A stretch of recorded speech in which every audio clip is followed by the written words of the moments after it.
Oh, Baxton here. Just want to let you know that this channel is mostly going to be me just uploading the sessions I have with friends. I think I put this in the description. The first video I'm loading up is going to be session 4. So I'll give you a synopsis of what's going on, what's the name of the campaign, a few things I want you to know before you start getting this. Is one, I DM very differently than other people. I am not Matt Mercer. I'm not any other crazy DM that you can find on YouTube. I'm just holding it up for fun with my friend's permission, not expecting to get much from this. I do really fast and loose rules with it. The setting is also my own setting that I made. I did a cool little thing with it in a last campaign. I did with some friends, and I made my own setting from that. Uh, I would do later videos if requested about my setting, the gods I have, and the two races I made. The campaign itself is called Those Who Look in the Shadows, and I have 5 players, and they're going through and trying to figure out what's going on in there.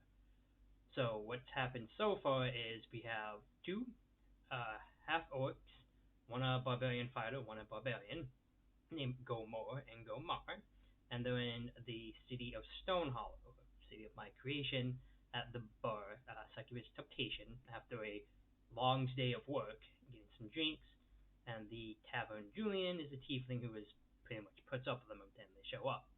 So they're sitting there getting drinks, talking, having and so forth, where the third character, Pierce, a Vita, a race of my own creation that I will make a video for later, explaining them, who is following the goddess Vestra, another goddess that I have made, ish, another video.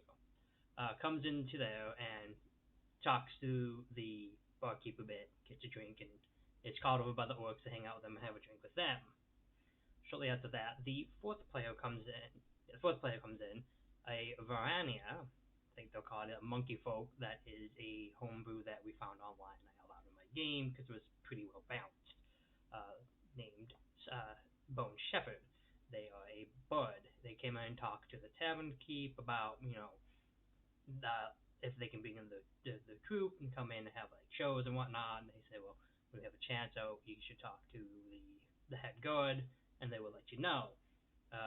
Through all that, the 2 half orc brothers are being loud and silly and crazy and whatnot and drinking with their new friend, McClellan Pierce, where the 5th and final player of the game, a shifter, which is a little different in my ward, I'll explain in another video, who is mostly a lynx and parents, comes down, being woken up by these 2 loud brothers because she was trying to take a cat nap, but I'm team. And comes down and gets a drink and some food and talks with the barkeep and all that, and ends up the monkey and the lynx end up in a back table together, kind of relaxing, drinking, when a dragonborn guard and a few other guards come in and announce that the head of the guard is looking for some help to go into the mine to see what's going on, what's scaring people, why can't they get anything done, what's holding it up, so on and so forth. So the brothers, of course, like, yeah, we're gonna go. The cleric follows, and so does the bard and the ranger, which is the shifter Willow. And so they go down there and they talk to the guard, and the guard's like, something's going on in there, we don't know what's going on, go in there, find out what it is, and deal with it any way you can. So they go in there, they go in for a bit, and then they come upon 3 Quillops. They're just kind of trying to talk to them in Abyssal. They have no what they're saying. One of them asks, hey, do you speak common? Like, oh, yes, we do. And they kind of speak broken common, and they're like, the mistress sent us, mistress help, stuff like that. And they want to know what's going on. And then when they agreed not to attack them and to get the message fully, a mouth comes out of the shadows and speaks to him telepathically, let him know some of the demon lords have gone missing. The mistress wants someone to look into it. She can't do it herself. And was willing, and they think with how the demon lords are missing, that eventually the gods would be next. And they point to the cleric and saying, that's your best lead, is the cleric. So the brothers, being as intelligent as they are, think that means the cleric's the prophet, and they start calling him the prophet from there on out. They agree to look into it, try to figure what's going on, and the Violet thanks them, and them and the Quillops go back to the Abyss, leave. and they leave the mine, tell the god what's going on. God's like, all right, tell Julian that bottle of the Devil's Kiss is on me, and here's your gold. So they do that. They go and have a drink. They have a good time.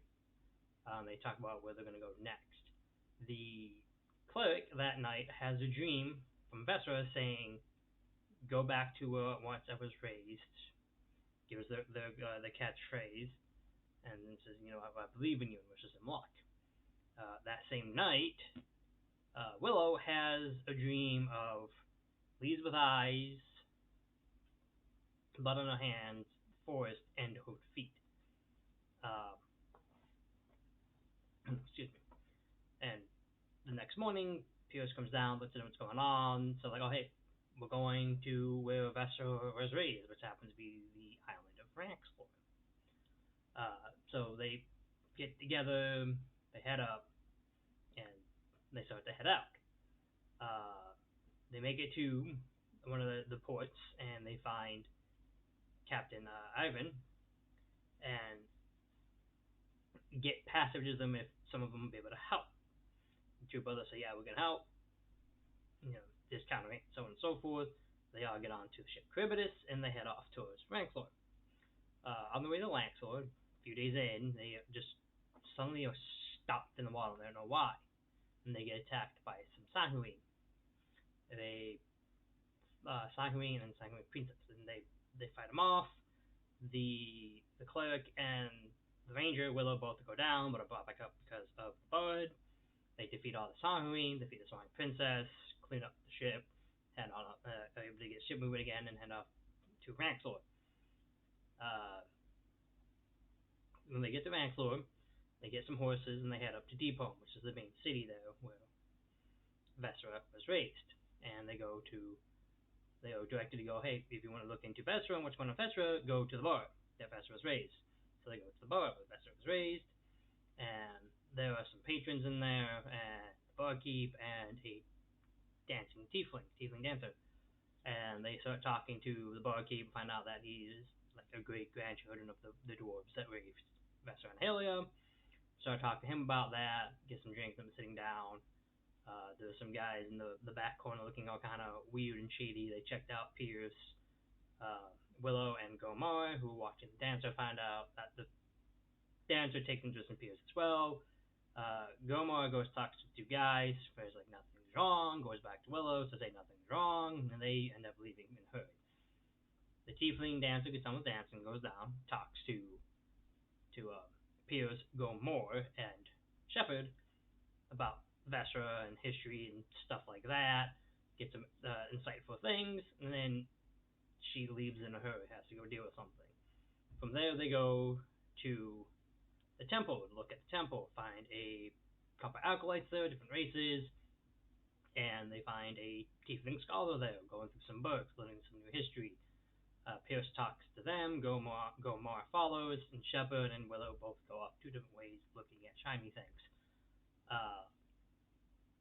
Pierce talks to the tiefling scholar. Scholar's like, I'm just trying to catch up on some stories and stuff, keep my books updated, stuff like that, and, talks to them a little about that, and then he starts going to talk to some acolytes, stuff like that. Meanwhile, Shepard's kind of going through some things, pockets something shiny, goes into an office after an acolyte leaves, finds this like rolled up kind of black looking scroll thing, steals that, and at the same time, Willow is messing with something, and it ends up not breaking anything, but gets caught and starts getting talked to about the one of the acolytes there. Chapman mentions some demons that they ran into and the mission that they're on type thing. So he starts grilling her on all that, finds out he's trying to charm her to spill everything. She figures that out, calls him on it, and he's like, oh, okay. And then she leaves and he leaves in a hurry. A little before that, the tiefling scholar left in a hurry as well. And Gomar, who's watching everything, was like, oh, maybe I just have to go to the bathroom or something, or whatnot, and doesn't really know what's going on. So they meet up, they go back to the tavern, where Gomar stayed because he got a little too tipsy. Also wanted to send a letter to his mom. So sent a letter to his mom, and then went back to have met up with them. they talk. They went and got a room, and they opened up a scroll, and it pretty much and it says, there were people here looking into the whole Vastrohelia and Kadon thing. They should really head on out. We need to go to the town of Killamun Rock uh, to get things continue. About that time, Pierce gets a message saying, "Hey, you should leave right now from a god," and it's not Vastra. And they all start talking about that, talking about like who's gonna leave now, check out things, make sure some of that will come back. Then Shepard gets a message from kind of an upbeat, lively voice saying, "Hey, you should really leave." Uh, brothers don't hear anything, and then Willow gets a kind of a happy, giggly voice saying, "You should really leave too," at once, like now. And they start realizing the whole city is under distress. It's uneasy. Something's going on, and the Goma put a tingle in my spine. It means we gotta leave. So they all leave, and by the time they leave, Deep and get on the horses, start heading down to the port there.